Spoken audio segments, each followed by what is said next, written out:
Hello, ladies and gentlemen. Good morning, good afternoon, good evening. Yes. Welcome back to the Future Podcast. Today is episode 28. Yeah, getting up there. We're too shy of the phenomenal 30. There we go. Today we have another amazing director's video for y'all. Mm-hmm. This one will be fun. It's one of our favorites, Steven Spielberg.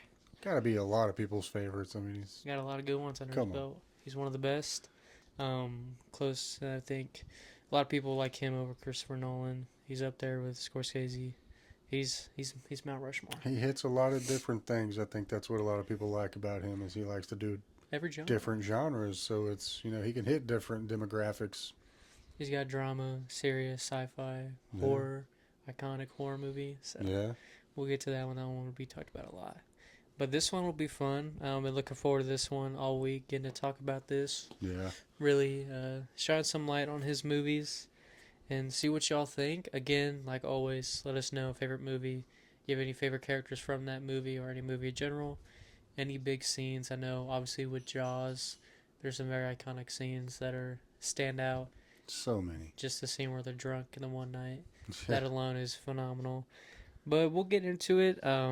I don't have mine in any specific order. I just kind of put the ones that I enjoy since he has so many. Mm-hmm. So I put the ones that I really like and that I take away from. I think you said you got yours. I'm a nerd, so mine's in order. You love Spielberg more than me. I do. I do. I really do.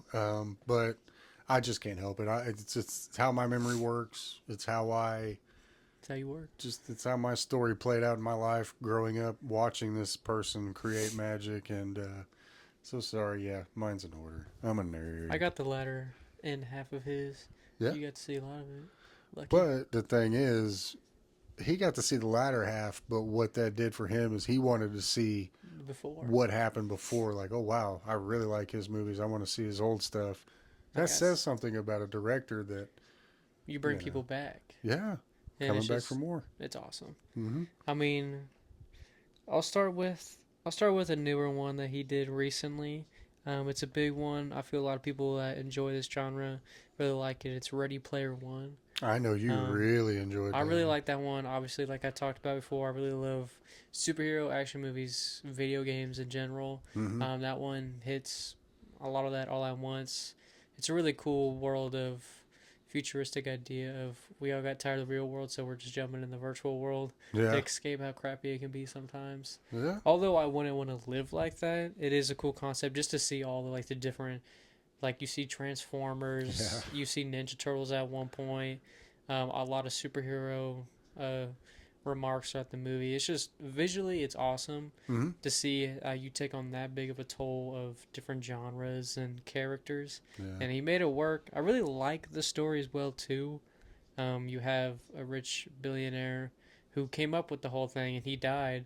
But the best thing is that he made little Easter eggs. Yeah. To whoever figures out these impossible Easter eggs, you can just have all the money I ever had, and you can have the company. Yeah. So it's just awesome for the one who invented the biggest video game per se. He left the hardest Easter eggs to find, which are based on different games that he played growing up. So obviously the super nerd is the main character. He's figuring out these Easter eggs with his buddies, and then his love interest throughout the movie. I mean, it's a good love chemistry, a lot of friends and stuff like that. Yeah. And it's a really good humble beginnings for the person having nothing. He literally has nothing, and then he finds out all the Easter eggs, and then he gets the golden egg and owns it all. I really like it. I thought it was a good movie. I only watched it once or twice. It's fun to watch. Because he was watching it almost daily at one point, which is not a bad thing because I do that constantly. But good book too. I'm gonna catch most of it, and yeah, like he was saying, I loved all the nods to other video games, other genres, other comic books. I know there was a lot of Back to the Future. He's driving the DeLorean. That's awesome scene. And for me, that was kind of like I would rather see that than a Back to the Future 4. I'd rather see y'all just kind of reference it. Yeah, bring us back that little bit of that glory days moment, And I thought it was a good movie. He went out on a limb, I think, with that one because it is a little bit far fetched and it's not his normal. Because it's based off a book. It's a good book and stuff like that. But it was just strange to see him be the director of that movie. Yeah. Because his recent work, it's like, that wasn't really what you were working on, but hey, it worked. If he can, then that's the thing with the directors. When they see something that's written, it's almost like magic. They can envision what they have written so well that they're like, okay, I want to get what you wrote out because I see what you're saying. And sometimes it's abstract for that director, but it works. It because does. he read it so well, he knew the direction it needed to go in. Mm-hmm. And then you Yeah. go from realistic and then to the virtual world. So you're going back and forth from visual effects to normal, a mixture at a certain point. And then I love all the like the calls to like I think Galaga at one point, Yeah. and then you have a bunch of old classic games, and then it's just cool to see they're in the virtual world playing the game to figure out an Easter egg. So it's just like layers to it, Mm-hmm. and then it's awesome to really show that you can play any game and there's details in there. You just have to look. Yeah. And it's cool to see that, being a big video game nerd that I am. And I love anytime I play like a story mode game, like per se like the Spider-Man games, I play them 100%. I figure out all the Easter eggs because it's fun. And get like that's what you want. You want to find the secrets because that means the devs are having fun, the creators are having fun making the games. Yeah. They're showing that like they want you to enjoy it more. They want you to take it serious to an extent of it's an extension of your world. Exactly. You know, it's not just a plain just 2 hours and that's all you get. Like, yeah, you're paying for something, we'll give you something to play for. We'll work for it. Yeah. But see what you can figure out. That one's really fun. If you just want to watch just a cool movie with cool effects, awesome references. Yeah. I mean, it was awesome to see the Ninja Turtles and that final battle and everything like that. What else did we get? We got the Iron Giant is in there. Yes. That's awesome to see. And then I think it's it might be the Power Rangers Big Machine. There was either that or it might have been Mecha Godzilla. It was one of the two, but it's been a while since I watched it. But I'm trying to remember there's like you lose count of the references. At one point, I think King Kong's in there. It's a lot, to tell you the least. But if you just want to have fun, watch a cool movie on a movie night. If you got a date night or you just want to watch something with the family, that's definitely just nothing bad in it. Nothing at all. It's fun. Just a fun adventure film, really. There you go. Just think about it. Just got a few of those. Well, I'm going to start mine off with the obvious. Where it all started. The greatness. Probably my favorite movie of all time. Jaws. Yep. 1975. Complete classic. Generational, to say the least. To take such a simple fear of swimming in the ocean with sharks and creating just a mania, a pandemic of fear across the world. Of a fish. Because of a fish. And, you know, even for its time, they're still trying to top this movie with modern day shark movies. This tells you something. He's that good. The original shark movie that started it all can still not be topped. No. And I've liked a couple of them, and I do use the word liked somewhat loosely. But we love Jaws. But Jaws, I mean, it's so perfect because you only see it so many times. He understood what to do with the technology of his time to where, okay, we're only going to get a few good shots, so we're going to make it count. Mm-hmm. So the acting comes into play. And when you have guys like Robert Shaw and Richard Dreyfuss and Roy Scheider, mm-hmm.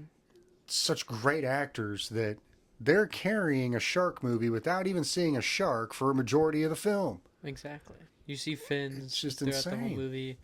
You see a glimpse of it, but we don't see it to the very, very end. Yeah. When he's eating them on the boat. When he's eating the shark boat, you know, we're eating the boat. And, you know, the fact that the movie almost never happened because of so many complications, but because of his just like, no, I need to get this story out. This is the one that's going to get me going. This is the one I know is going to change the face of movies. And it did. It absolutely did. It changed everything for movies, whether it's action, horror, drama, it doesn't matter. Jaws changed everything. It changed the landscape, broke the mold.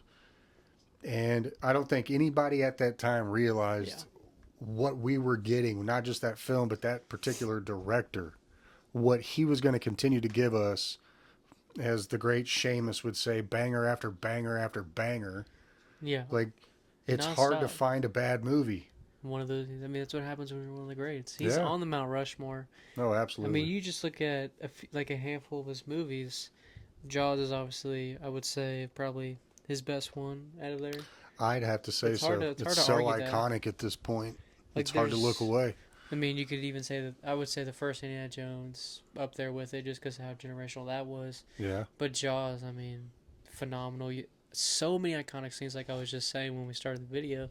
The scene where they're all three drinking, Yeah. and they're all talking. He's talking about the whenever USS Indianapolis. About whenever how that whole went down. He saw his best friend eaten in half. It's like to see him all improvise too. Yeah. That's the best part about that. They gave him like a bunch of paper, and he said, "Yeah, improvise the whole scene." That's why you see the reactions the whole time. They're just like, "What?" Yeah.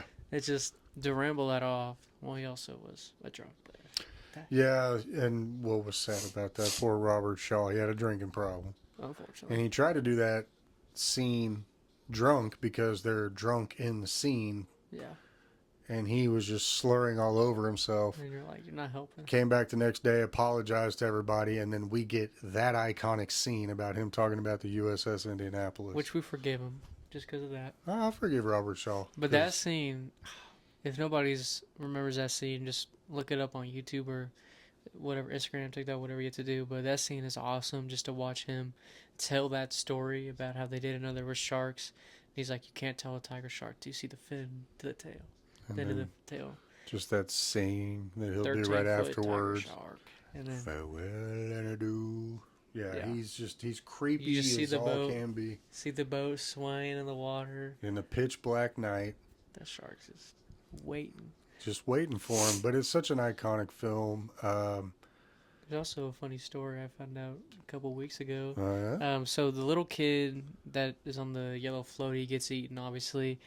The mom that plays her, the lady who plays the mom, the one who like slaps the sheriff. After the movie, they didn't talk to each other because they were two small actors. The guy who played the kid became a chef, and he had his own restaurant. He named one of the things after his character that died. And the mom walked in and was like, I was a part of that movie. And he walked out and he was like, I played your son. And it was just funny. Like, out of all things, she accidentally walked into his restaurant and saw awesome. the meal that was named after him from dying in the movie. So it's just like, small world, never know. But it's that is awesome. So I saw that one time on my phone. I was like, that's pretty funny. Small world, man. Small world. But it's funny how something so small in that movie, the small little roles they played, he's like, yeah, might as well continue to honor that because it's a pretty damn good movie. Well, it's such a good movie too. It spawned a whole generation of shark enthusiasts with Shark Week. Shark Week would not even be around had it not been for Jaws. Shark Week's pretty cool. People were not enamored with sharks until after this movie came out. Only Nobody the people cared. who studied them. Yeah. The people that studied them are the people that hunted them and fished them. That was it. That was it. Those are the only two people that had any interest in sharks. The rest of us, whatever, it's out there in the water. I'll stay here and I'll be fine. Yeah. And then this movie comes out and you're like, I'm not going in the water. I won't even go knee deep. I'll stay where my toes are in. I've said it before on other podcasts. That movie scared me so bad. I had a hard time going to the bathroom and sitting on the toilet because I was so scared a shark would find its way into the toilet and eat you. You wouldn't even. I wouldn't even take a bath sometimes. Like, I remember I was a kid, but yeah, like it was just that scary, that good, and the acting that went along with it. Yeah, just it almost isn't considered a horror movie. It's more like suspense. It's just a good dramatic movie. It's very dramatic. I like the whole time, up until the point when the shark starts eating people. No one believes the sheriff. Yeah, they're like, you're crazy. Sharks don't come up that close. No.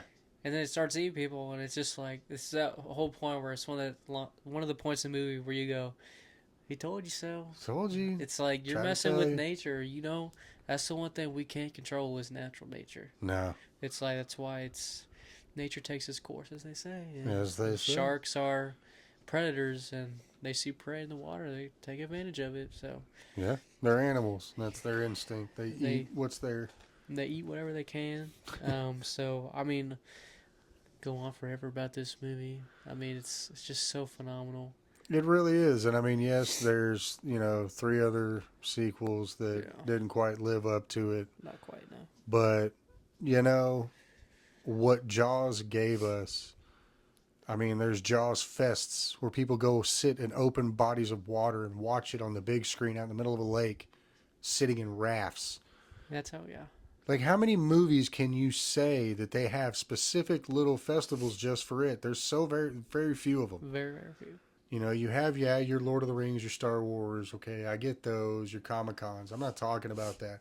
I'm talking about people so devoted to this one film. To one particular film that they're willing to go sit out in the middle of the night in a raft in a body of water to feel like they're in the movie. To feel like they're literally watching that movie. Like, to me, that's amazing. That's timeless. I think Jaws will live in infamy forever. You don't see people watching Friday the 13th in a little cabin. I mean, you might, but do you want to hang out with those kind of people? No, they're like, strange. I really don't. Like, they probably smell bad too. Yeah. Smell like dirty pond water. Smell like dirty pond water. But I mean, Jaws is so phenomenal. Like you were saying, just the effects. I mean, you have the start of the movie, just seeing the water, and then you have the iconic scene where they go in the water. And you see the girl just like start bobbing, and the guy's trying to take his shoes off. He can't get his pants off to go skinny dipping, and she's in the water, and then he's just like, "Hello." That poor woman. I feel bad for her. They did not tell her how bad they were going to drag her underneath the water. Oh no! And apparently, there was 2 teams, one high, one low, on each side of her. They would jerk her in different directions to get this sense that the shark was attacking her. She had no idea what they were going to do to her and how hard they were going to do it. Those screams are... she's going down. Yeah. She was getting yanked. It's like, dang, dude. She didn't have a choice. She didn't have a chance. And then, obviously, after that, it was just terror after that. We see the body. Sheriff's just like, I just deal with the small stuff in town. What's left of the body, anyway, because it's in a tiny little tub like this big in the coroner's office. Yeah, it's not very big.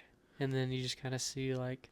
He's going to get the stuff to close the beach down in the small little, not the sheriff, but whatever. The small, the just a deputy. normal cop. Deputy, yeah. He's like, you gotta close down the beach. You can't do that. It's like, well, we just took a dead person off the beach. So I don't think we have a something. Choice. And then it just goes downhill from there. And then just the whole time they're on the water is iconic. Yeah. They're trying to find the shark, and they keep getting the wrong shark. Yep. Everybody thinks it's cool. I love how the guy... Because it's the one who owns the boat, is the one that calls him out that it's the wrong shark when they get the bull shark, right? Yeah. So he's like, that's the wrong fish. Yep. And then he was right. Yeah. He found out, too. He found out real quick. And they told him that's a tiger shark. And he's like, it's a different bite radius. It's not the right shark. Yes, they're rare for that water, but that's not the right shark. Yeah. Yeah, but that showed for the times how people were back then. They were just gung-ho, kill it, kill it, kill it, just get it out of there. Instead of really trying to take their time, make sure you get the right fish so you don't just kill tear up the ecosystem. Yeah. But, you know, whatever. Because is it considered a great white or megalodon? That's not clarified, really. It is never clarified, although it's bigger than a great Dreyfus's character tries to say, because he's the doctor, marine biologist, tries to tell him Carcharian carcharodus, which is great white shark.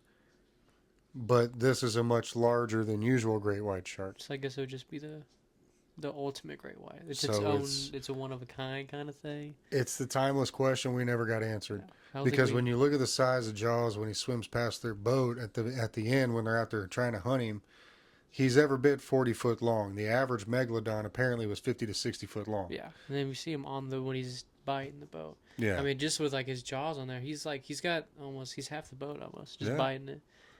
And it's just like how big he is when they explode him. Yeah. That is the toughest question, but it's one of those where the director, that's good. That's where you know it's a good director after almost 100 years. They're getting close to that.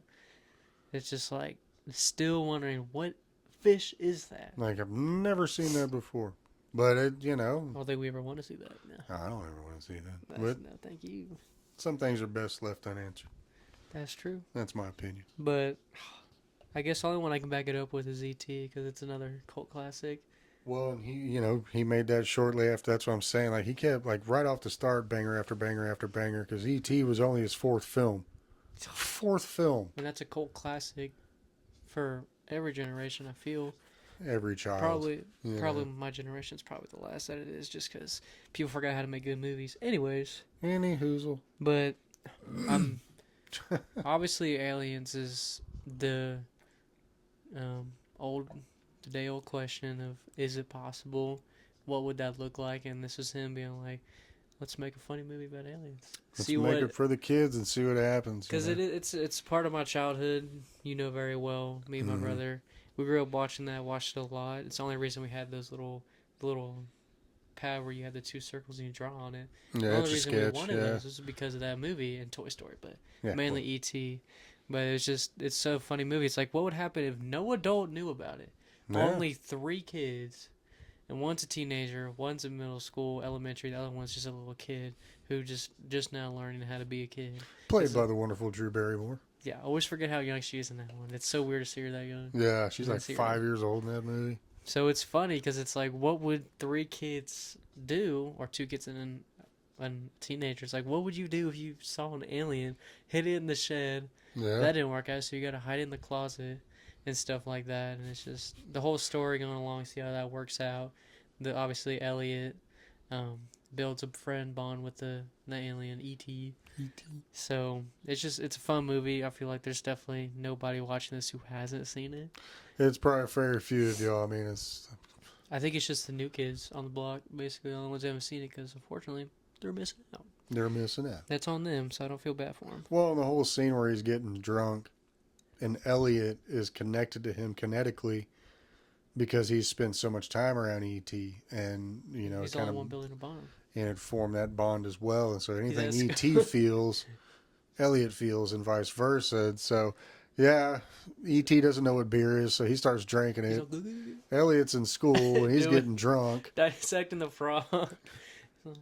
Throws up, and of course E.T. has to throw up. And then, there's so many good moments in that. It's such a good family movie, classic family movie. I mean, it's so iconic, the scene where they fly in the bike is the iconic thing that they do before every movie that company produces. Yeah. So it's like, it's that iconic. I mean, you have the awesome little detail of when we see Yoda is the reason we see E.T. in Star Wars and the prequels. So that's the reason those two did that. And then actually one of the Indiana Jones movies, forget which one it is, but there's relics on the wall and you actually see R2-D2 and C-3PO. I'm pretty sure. Together. I forgot which one that was. I want to say that was Last Crusade. I think so. I want to say that was in Last Crusade. Because they worked on it together, and they're like, well, we've already made cross-references. So they did that little detail right there. Yeah. Yeah, I want to say that was the Last Crusade. I'm sure we I was just watching that earlier today before we did this podcast. Got to study at all times. Well, you're going to talk about a guy. You got to watch some of the stuff before you come in here. That's true. But E.T. it's iconic. E.T. Phone Home. Yeah. E.T.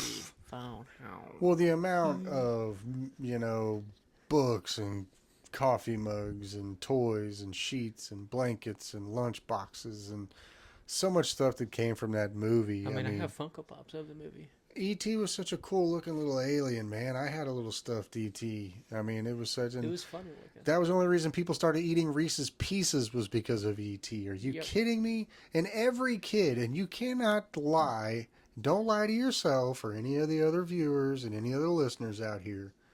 Be honest. You're from that generation when that movie came out. How many aliens did you try to get snuck into your house by leaving candy outside your house, trailing up to your bedroom window? You wanted to find We all did it. We all wanted our own little E.T. And I remember getting yelled at a couple of times because I kept wasting the candy because kept making trails. I'm like, well, something's going to come to my room, whether it's E.T. or a deer or a raccoon. Or the dog, who knows? I'm going to guess it's probably just the damn dog. Dog. You're like, something's eating it. But, I mean, Reese's Pieces, dude, is so iconically connected to E.T. And I love when movies can do that. That's so much fun. It just made it fun. And then, obviously, like I was just mentioning, the whole Halloween scene. Yeah. It's like something so simple about them trick-or-treating. Because back then, you could actually let your kids do it by themselves. No kidding. Unfortunately, it only happened then. But it's just funny. It's like the mom doesn't realize the entire time that it's E.T. Yeah. It's just a fun movie of having just what would a kid do, and it goes out perfect. It explains it perfectly. It's like the whole time he has no idea what he's doing. He's figuring it out as he goes, and even then he's barely figuring it out. He's barely figuring it out. That's for sure. He's dressing up the alien. That poor E.T. He's dressed him up like 3 different times. Oh man, such a good movie. Oh, I mean that one. Haven't watched that one in a while. There's some homework. Jaws and E.T. Those two. If you haven't watched it in a long time. I don't mind that homework, especially the Jaws part. Yeah, I'll watch that. I might have to watch that one tonight. That one's good. Yeah. Oh, there's so many places we could go. Really. I'm gonna keep going in order. I'm gonna kind of, but only because I wanted to bring this one up because I feel like it's underrated. His second film he did, 1977, Close Encounters of the Third Kind. Mm-hmm. Okay, so now he's already tried making a shark movie that may not be popular to the mainstream audience. He's already taken a chance. Okay, he's got success with it. Hey, why not gamble again? Let's make a movie about aliens real quick, and used Richard Dreyfuss again in this one as one of the leads, but turned out to be another just iconic, cult classic film, talking about what it is like to come in contact with aliens from a more serious perspective than E.T. A lot more serious. But I won't go too far into it because I kind of want people to watch that one who are listening to this, because if you've never watched Close Encounters of the Third Kind, I don't want to ruin it. Really good movie, good build up, good casts. Exactly. Just way back when it was a taboo to talk about aliens and stuff. Steven Spielberg having the balls to sit there and go, okay, well, I'm going to make a movie about it. Why not? And I'm going to use, and this is where Spielberg's awesome. He's like James Cameron. He's like a lot of these great directors where they do want some facts. And so he will go back and watch interviews and do the research and read into UFOs and read into these things to make it as realistic as possible. Get the facts right. So go and watch Close Encounters of the Third Kind. If you like that, then watch The Fourth Kind, not by Steven Spielberg, but there again, another great alien film. But Close Encounters of the Third Kind. Loved that one when I was a kid because it was so different, and most of my friends didn't like those kind of movies, so it was kind of... Yeah. That's usually what happens when you find a great movie. Not a lot of people your same age. I know you probably haven't seen that one, but I don't know if it's on anything to watch. Some of his are hard to find, come by. Of course, us older folks know it's hard to find our old films. Yeah, there you go. Whatever. That's how I feel about some of the movies I watched as a kid. I'm getting that old, I guess. Yeah, which one you got? I'll do a twofer. He did the first two Jurassic Parks. Mm-hmm. Might as well do a twofer with that one. Get them both. Yeah. Take care of real quick. I like the first one more than the second one. First one is the best Jurassic Park, Jurassic World, best of all the Jurassic anything. Absolutely. Generational. Welcome to Jurassic Park. Yeah. You see them big old stegosauruses. Yeah. Whatever the fuck they're called. Anyways. Them big horned things. Them big old dinosaurs on the grass. But for its time, dude, the technology with that movie. To see that, and then obviously the whole T-Rex scene. Oh, when it's raining, the iconic. I mean, you just have the T-Rex. See that water vibrate. It's like, whoa. And they're like, I'd be shitting my pants. I mean, yeah. I don't think I would be doing good in that scene. But just to see, obviously, what's his name? The one with the... Jeff Goldblum? Yeah. That's the first movie I ever saw him in. Yeah, if anybody ever wants to point out a specific character from the first Jurassic Park film, it's Jeff and Goldblum. they can't remember the name, and it's like, there's only one person that truly stands out. And that's Jeff Goldblum. And that was the first movie I saw with him. It's just goofy in that movie. He's a weird fella. He's a strange one, that's for sure. Good actor, though. He's got his quirks. But that whole T-Rex scene is one of the best scenes because you get that's where you get that click of, oh, you messed with the wrong thing. You brought back predators that we shouldn't have. They have a brain this big and all it says is eat. Yeah, it's just like some are big, some are small, some are mean, some are kind of nice. But I mean, you look at the T-Rex, like, just wants to eat you, that scene where it just comes down, you just see it sniffing. Mm-hmm. The big old nostrils. Ugh. And then you have the poor guy there. Runs to the toilet, yeah. Yeah. So, it just eats them, and then it's like... What a way to go. That's one way to go, that's for sure. Jeez. Taking the shit. Well, at least if he got bit and he, shit, he was already on the toilet, so nobody had to clean it up later. No, I don't think anybody's That's the good good thing. But the first one is... I don't think we could ever top that just because of what it did. Mm-hmm. The awesome idea of, like, how do you think of that, to have a mosquito carry the genes of different kinds of dinosaurs, and you figure out how to make them into eggs again, make them crack. And then you have the velociraptors. Those are really cool. Yeah. Seeing that, the tap. It's that middle one that taps. That one's just... That's creepy. It's terrifying. Chasing the kids around the kitchen and stuff, trying to get to them. It's scary. So many iconic things in there. And, that was one of the first stellar visual movies where we got to see, like, animals like that. Mm-hmm. I mean, it came out in 94, but to see it, you were it's better than what's now. Wow. It's better than what a lot of stuff we have now. Yeah. It's just, Spielberg's good like that, I guess. Oh, he is. I just love that. They come up to those big, giant gates for the first time. You see just open up, and that little, Ford Explorer comes pulling in. It's just so cool. And you see her just grab her head and pick her up. Yeah, look. She's like, oh, that is Brontosaurus. But I find it funny how the people who study the dinosaurs find that just unbelievable. Yeah. It's like you're the one who's supposed to kind of be like expecting it, and they don't even expect what's going on. No. But then they quickly find out everything they're doing is wrong and try to tell them, you should not be messing with Mother Nature. And even Jeff Goldblum, trying to tell them, yeah, they're breeding out there. We found eggs. And they're like, they can't. They're all females. And he's like, well, nature finds a way. It always has. It always will. Mother Nature will find a way to create. And they did. Mainly because they crossed it with some type of African bullfrog that was a hermaphrodite, and for certain months out of the year could become a male. So there was a deep backstory to it, but that made it a good story. Yeah, you got to make it make sense, and that's what he did. And then it's just crazy. The second one, I like it, but it's the second and third one are okay. It's just it is what it is. It's a sequel. Yeah, it's not going to live up to the first. I think he was just hoping that maybe it would just build that same traction, and it kind of did. Super fans like it, and stuff like that. And then they did the Lost World, or Jurassic World. Yeah, third one. I didn't know there was a third, and then they did Jurassic World. Third one is meh. It's very meh. It's all right. It's got more comedy in it than I'd like, but whatever. Because that's the one with the pterodactyls, right? Yes. They take that kid. That's when we first really see the pterodactyls in play. That poor dude, they take him. Yeah. It's like, dang, that must suck. Go eat you slow. Glad I'm not you. But that just, the ultimate don't mess with nature. Nature took its course. Whether you believe the dinosaurs were here or not, it took its course. And we try to play with it. I'm sorry, you could say dinosaurs weren't here. We have bones. Yeah. They were here. Yeah. That happened. But that's the first one more than anything.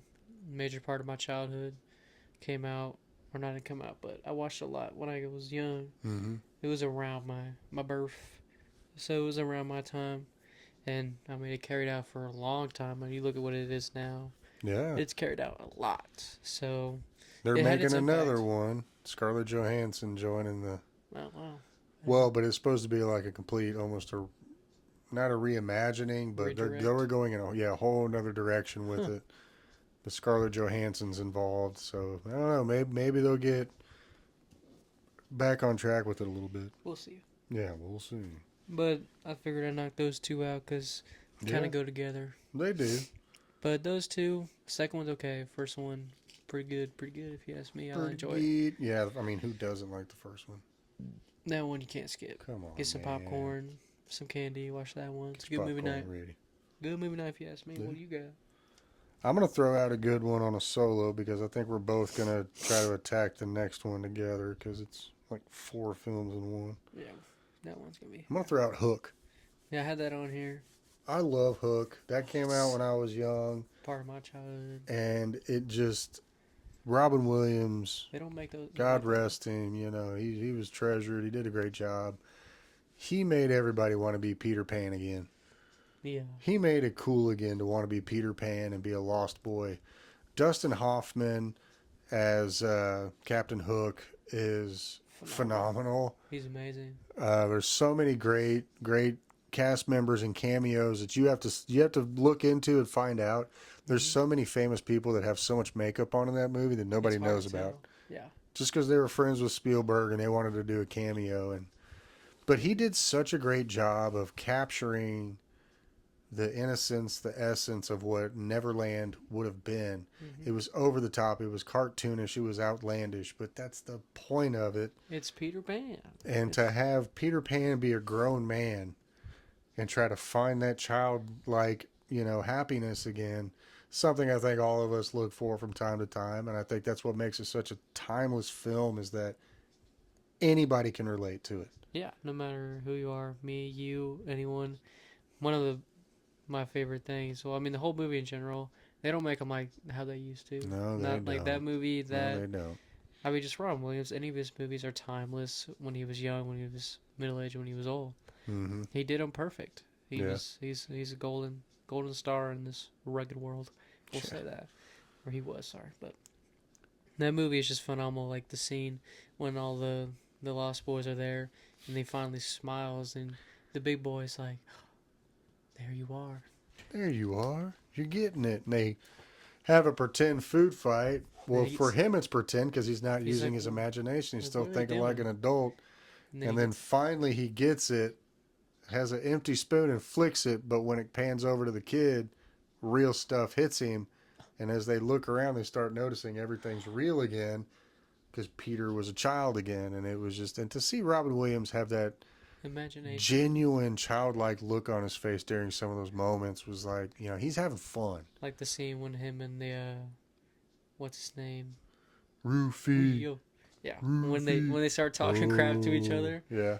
And then it's like, yeah, well, you're an attorney, because he's still thinking like an adult there for a minute. It's just awesome to see that. And then he wins the argument. The whole scene where they first get him and they're all riding around. Yeah. And they're basically bullying him and everything like that. It's just an awesome film. The whole baseball scene. That scene's awesome. Yeah. I know me and my brother loved that growing up playing baseball. So that was cool. They get it backwards. Run home, Jack. Run home, Jack. Ah, you got it backwards. Oh, home run, Jack. Home run. Little things like that just for a little pleasure. The start is great because it feels like such an old-timey movie at the start. The way it is with the classic building in the city, the snow and everything like that. The window just opens up. Yeah. And then he finally starts flying eventually. It's just a great childhood movie.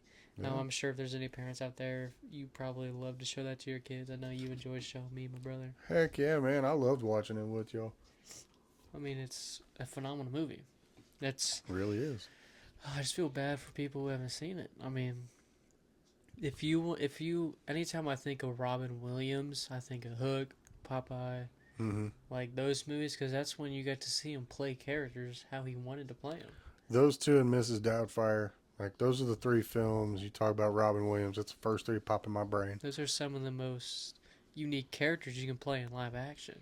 Yeah. Like to play Peter Pan and Popeye in live action, those two alone, it's like you gotta indulge in that character. You have to become that character. Yeah. And it's just like he did it perfectly. It's like he was that good at it and that good of using his imagination on screen.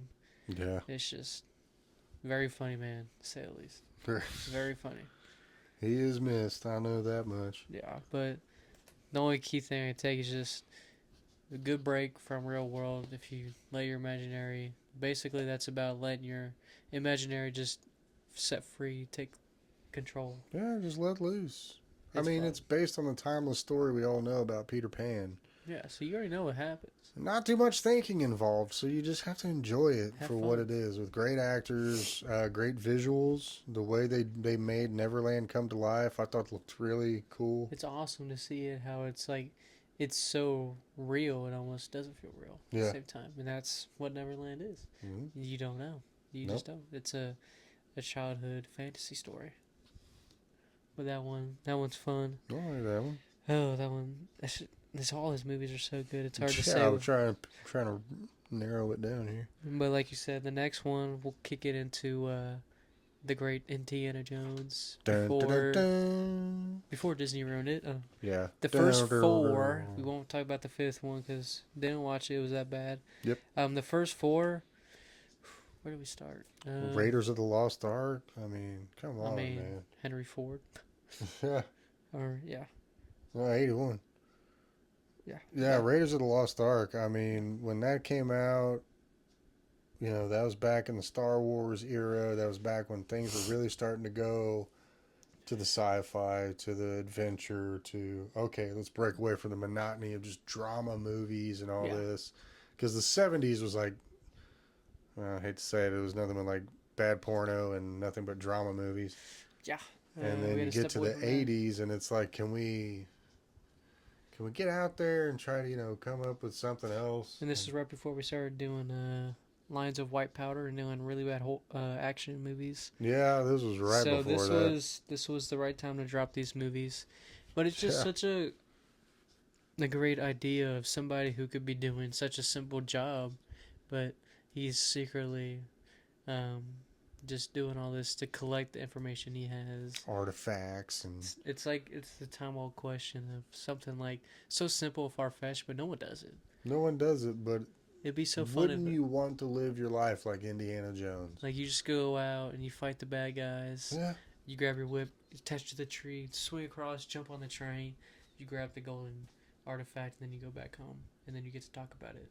Yeah, and you're just a professor at a local university, and you talk about the artifacts around the world, and because you have them all. But then, as soon as an adventure pops up, there you go, and. But as a kid, for me, of course, I loved it, and it just hit home with me. Watching that one, and then of course, next one, Temple of Doom, coming out a few years later. Oh yeah. And for me as a kid, watching that one was somewhat scary, somewhat strange, because they're in India. Yeah. And their cuisine at that time, a little more rustic, a little bit more gross. Chilled monkey brains, beetles, snakes. Yeah.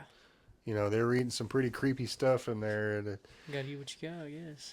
But the adventures of Indiana Jones, I mean, it's just unique. It's awesome. So unique. So each one's different. Each one's fun. I love Harrison Ford. I'm a huge Harrison Ford fan. I love how he's just so cool. He's one of us. He's cool, man. He's just so chill, but he's a badass at the same time. It's hard to come by. And now he gets to be Red Hulk on this upcoming Friday. A few more days. But Temple of Doom, and then of course you have Last Crusade. We get to see Sean Connery join in on the franchise. Oh man, when he joined in, that's when you were like, oh shit, can we do like 3 more of these? Can we get a couple more? Because they just kept getting better too.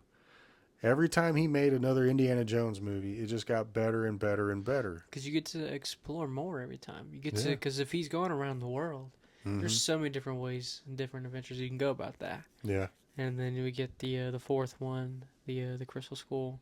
That one we get Shia in it. That one's funny. I've talked about this in the past, but whenever you see that whole ant scene, again, something so simple you would never think to happen. Be eaten alive by big ants. Big ass ants, man. And that scene where those poor guys get dragged down into the hole. That's just the worst way you could die, because they gonna eat you slowly. Yeah, they are. Probably a couple hours. It's gonna take a little while. It ain't gonna be quick, and I mean, it just that's one of the few scenes I've ever just been like a little bit of a chill up your neck, like a couple ants, yeah, 1,000 ants eating you. But that one was a cool twist because in the first of all, I think in every single Indiana Jones movie, it's like all he's doing is fighting Nazis.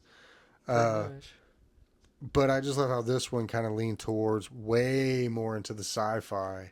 I think he was just, I feel like he had a feeling this is probably the last one they told him he was going to be able to do. Because they stopped for a long time until obviously Disney bought it out. Yeah. So this one, they're like, okay, this is your last one. Do whatever you want. Like, you get full range. And he's done sci-fi in the past, so it's like, screw it, let's have some fun with it. If it's our last one, we're going to go out swinging.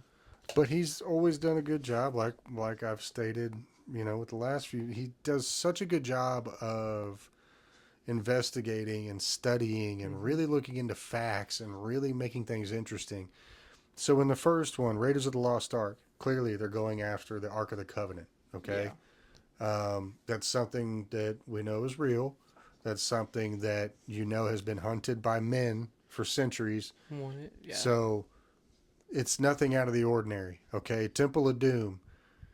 Okay, they're going off of myths from local villages about magical rocks. Well, that's real. They really think those rocks are magical that they have in their villages. So it's nothing really that far-fetched. No. Okay, you get to the Last Crusade. Okay, clearly they're going after the Holy Grail. Mm-hmm. And that's something that has been proven that is real. That's something that is proven that people over thousands of years have been trying to find. And, he's done such a good job of keeping it kind of just really based, real grounded. But making awesome adventure movies out of it. But then you get to the fourth one. Now we're throwing in aliens. But the cool thing, it's called the Kingdom of the Crystal Skull for a reason, because there were crystal skulls found all over the world way back in the 40s and 50s. Mm-hmm. Different continents, different little areas, and they would find these crystal skulls. And it looked like an elongated alien skull. Yeah. So he's taking factual things that happen in real time, and making so you can relate to it if you're a history buff. Yeah. But then he just puts a twist on it, make it a little bit cooler because it's fucking Harrison Ford and he's cool. Yeah. Pretty dope dude. So I love when Steven Spielberg does an Indiana Jones movie because he understands the homework. He understands his job there is that this is a guy chasing history. Mm-hmm. Well, let's make the history of this movie as accurate as we can so that they will believe the unbelievable parts. Exactly. And so I thought they always did a great job with that because back then the biggest antagonists were always Nazis anyways. So it would kind of make sense they got their nose in everything and he's trying to stop them from doing it. Which is, like you said, it's funny literally every single time. Literally every single time it's Nazis. When somebody dies and their clothes burn off and there's like got a little swastika tattoo or something, something like that. But they always find a way to sneak them in there. Yeah. But that one is fun. I mean, all four of them. I don't think I'll ever watch the fifth one unless I'm forced to, or if I accidentally watch it. Because you never know, you could actually watch it on the TV and regret it immediately. But it's just like he left it off on the fourth one for a reason. Because I feel like he knew even if they offered him, that's probably why he didn't do the fifth one. It's because I don't want to. It's like that's sacred. If he wanted to do a fifth one, and this is where if you're a real fan, if you really are a student of the game. He had an opportunity to leave it for a fifth one at the end of the fourth, okay? Yeah. Indiana Jones finally gets married to the one love that he ever had, which was his love from the first film. And we find out that Mutt Williams is actually his bastard child that he left behind. You see at the wedding that the doors blow open like they do at the end of every Indiana Jones film, and the leaves blow in. Leading to a new adventure. And his hat rolls over and it hits Shia LaBeouf's foot. Now he goes to pick it up and he was about to put it on like a passing of the torch. And what happens? Harrison Ford walks by and he grabs the hat and he goes, "Better luck next time, kid." And he just walks off. That's a genius move. That's Spielberg telling you, my story's over. My story's over. He's married. He's done. He figured it out. And the fact that the aliens and everything at the end, the ship going off, he has all the answers of the universe that he needs. He's done. He's got his son that he finally gets to have now. He's old. So yeah, doing a fifth one, it's like there was no need for it. They literally spent $300 million and made like $20 million. I'd be better with you trying to recreate a whole new Indiana Jones and it bomb because it's not Harrison Ford than to tarnish my beloved Harrison Ford. Exactly. Poor Harrison Ford. We got Cap coming out. It's going to get fixed. We'll be okay. I'll calm down now. But those ones, I feel like there's a few more really big ones. Yeah, a few more. I guess one along the same, if you're a history buff, Saving Private Ryan. Mm-hmm. That was definitely one of his bigger ones. Like we've always mentioned, and I'm sure if y'all watch every episode or every other episode, we're not big on war movies. I've seen it in its entirety once. War movies they're just traumatizing.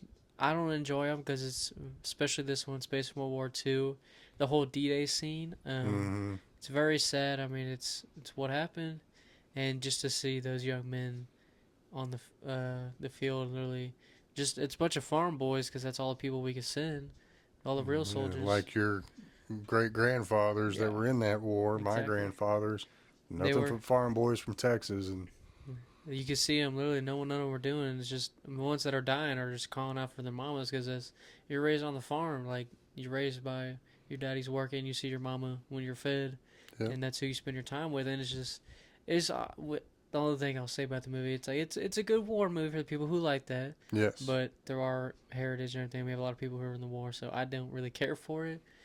Phenomenal actors. They're good at what they did in the movie. Mm-hmm. Tom Hanks is really good in that movie. Sure. I mean, it's hard not to be good in a war movie. I feel like you kind of have an easy script. You're just kind of, especially as a general. You just have to show emotion, really. Yeah. Sometimes some of those scenes, it's just like, it's too realistic, and I consider it a war horror movie because it is a real horror that happened. And it is, and it's a very graphic film, too. Yeah, very graphic. They showed it to us in middle school. Like, what the hell? Yeah, I was surprised when he told me that. I'm like, well, I probably would have waited like another year, but okay. We'll let you watch a bunch of people get shot on the beach of Normandy. Why not? Of course, their legs blowing up. And it's like, damn. So, I don't really care for it. I mean, it's obviously, in a way, it's respects to the people who are actually there. Mm-hmm. But having our heritage actually there, I don't really want to watch it because you know what happens. I do, and I had grown men that told me they didn't want to talk about it, never think about it again, so I didn't feel like ever watching it and glorifying what they said don't. These poor men actually went through. And I understand it's a good story, and I get that. Mm-hmm. And that doesn't mean I don't think they should ever be made. I'm just telling you I'm not going to watch them, and I have my reasons. I just don't see the need for it. If you already know what happened, do we need to hear about it again? It's like reopening the wound for some people, and some people just don't want to think about it ever again. Yeah. And I had to sit there and listen to two different grandfathers explain to me why they didn't want to talk about war, and it's like, well, now I understand, and I'll never ask you another question. I apologize. It's one of those times where you ask and be careful. You found out. Be careful what you ask for. Yeah. I've only got a couple more. I don't know how many more you got. I mean, trust me, okay, Steven Spielberg's done 42 films or more, but we're going off the ones we actually have watched and I'm not going to hit all of them. I don't do the rom-coms, and I know he did a couple of those, so I apologize. I mean, there's Catch Me If You Can. I've kind of watched that one a little bit. I love that one. That was one of the couple last ones I had. Okay. Because it's Leo and it's Tom Hanks, two of my favorite actors. It's been a while since I watched it, but I love the scene in the hotel when he tricks Tom Hanks. It's the ultimate, like, I got you in the palm of my hand. Well, it's based on reality, something that actually happened. That one is like, whoever, like the real dude who did it, it's like, kudos to you, dude. You figured that out. Frank Abagnale, as Tom Hanks likes to try to say in the film, but it's Abagnale. Of course, Christopher Walken's in it. You got to love Christopher Walken. Wow! So beautiful. But it's a great movie, you know, thrown back into the 40s and 50s, so I love those time period movies. What is he passes his watch down to him? Yeah. Here's my watch. It's wow. Like, but Catch Me If You Can is a good one. Just a fun watch. That one is fun. It is. It's just a history movie, if anything, but a fun little young Leo and Tom Hanks, Christopher Walken. It's a fun one about a guy who figured out how to scam people. He was a fucking kid. He was like 16 years old. He's young. Scamming banks across the world. Faking checks, right? That's what, because he's making his own checks to deposit.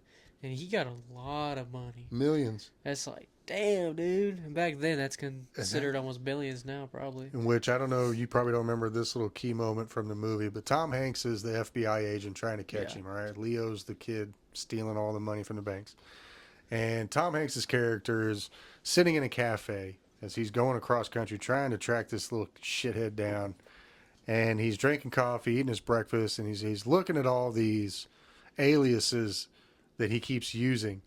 And the waiter, who is a young teenage boy working part-time, goes, "Oh, you read The Flash?"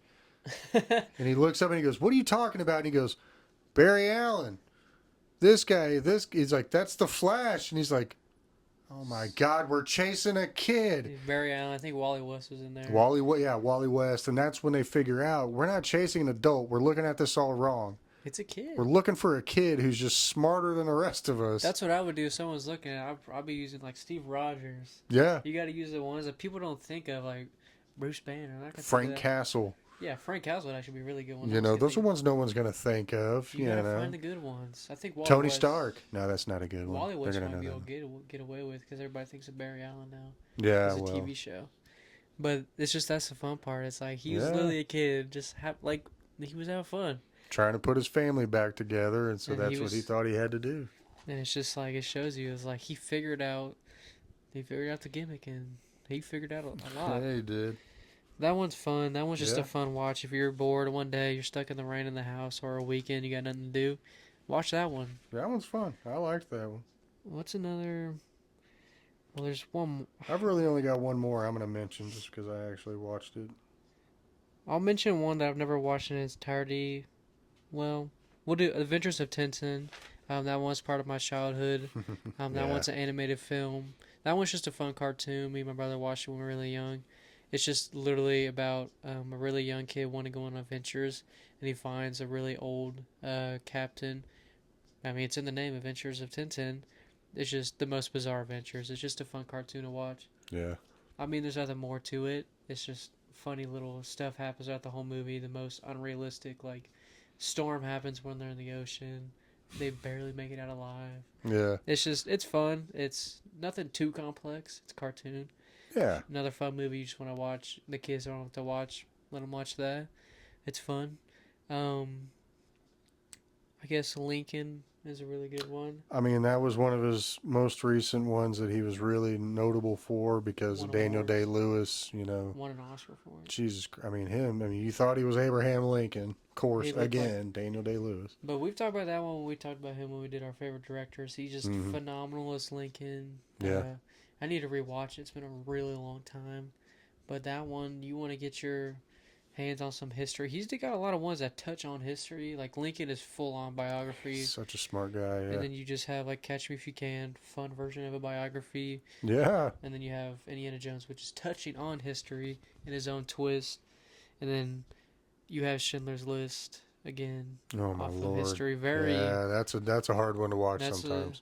I haven't watched it in its entirety in maybe but once, and it's been a really long time.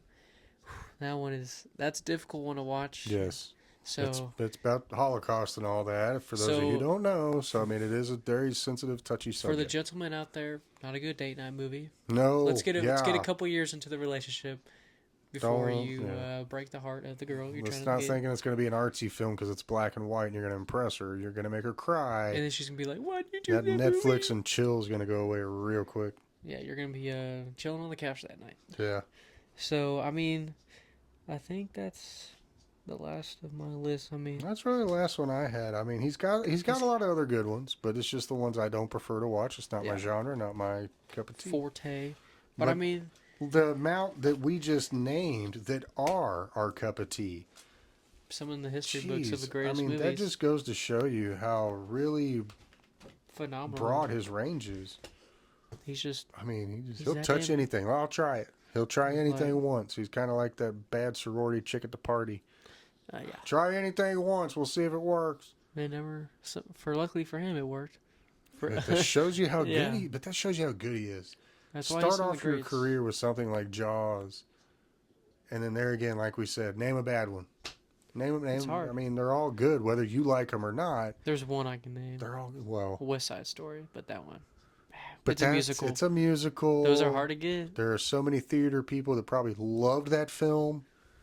And hey, that's for you. That's great. Now you have a Steven Spielberg film for your people.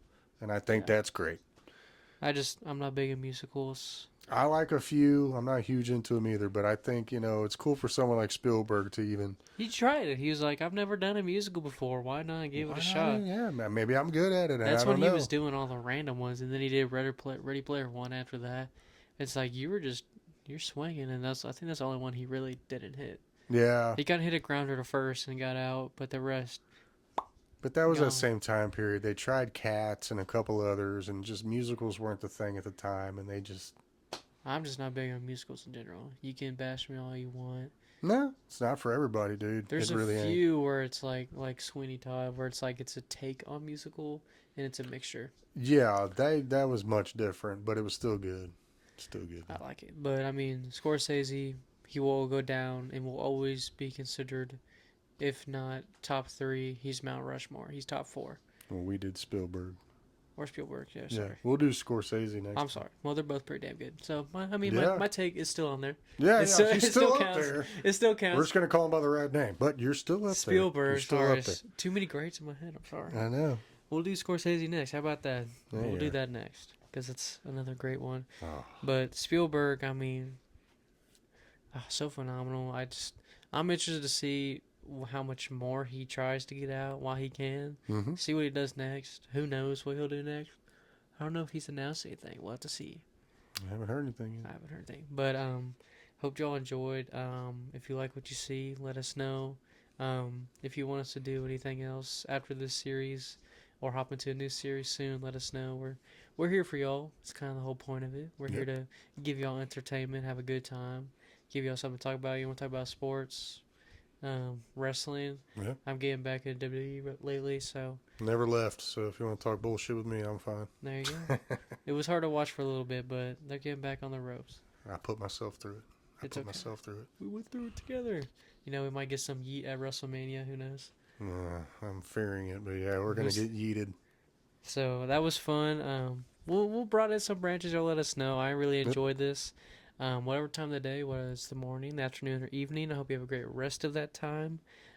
If y'all got work the next days, hope y'all have a good time at work. If it's the weekend, enjoy the weekend. The Super Bowl is unfortunately the Chiefs and Eagles again, so I will not be caring much because we all know who's going to cheat in that game. So you can say I do not like them. You can say I have bias. They're cheaters. I don't care to watch it. So I'm not even going to care. Still going to watch it, but I'm not going to care about it. I'm going to be watching it from a peripheral vision. There you go. But hope y'all enjoy. We'll be back for episode 29. Probably Scorsese. If it's anybody else, it'll still be director's series. But I hope y'all enjoy. Have a good rest of y'all's day. But other than that, they were ready. All right. Peace.